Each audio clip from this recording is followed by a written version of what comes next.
Welcome to VNR news. Tirupati జిల్లా Pakala MPDO కార్యాలయం పరిపాలనాధికారి KV Ravichandra ఎంపీడీఓగా పదోన్నతి పొందారు. ఈ మేరకు రాష్ట్ర పంచాయతీరాజ్ శాఖ కమిషనర్ కృష్ణ తేజ ఉత్తర్వులు జారీ చేశారు. పంచాయతీరాజ్ శాఖలో సుదీర్ఘ అనుభవం ఉన్న రవిచంద్ర 1990లో చిత్తూరు జిల్లా పరిషత్ కార్యాలయంలో జూనియర్ అసిస్టెంట్ గా ఉద్యోగంలో చేరారు.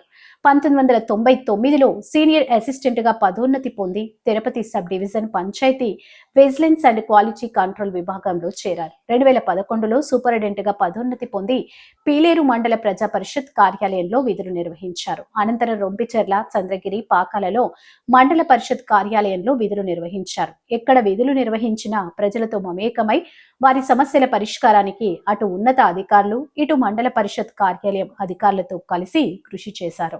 ఆఫీసులకు వచ్చే వారిని ఆప్యాయంగా పలకరించి వారి విన్నపాలను శ్రద్ధగా ఆలకించి పరిష్కారానికి ఎంతో చొరవ చూపారు. పంచాయతీరాజ్ వ్యవస్థలో ఎంతో అపార అనుభవంతో ఉద్యోగుల అభ్యున్నతికి ముందుంటున్నారు.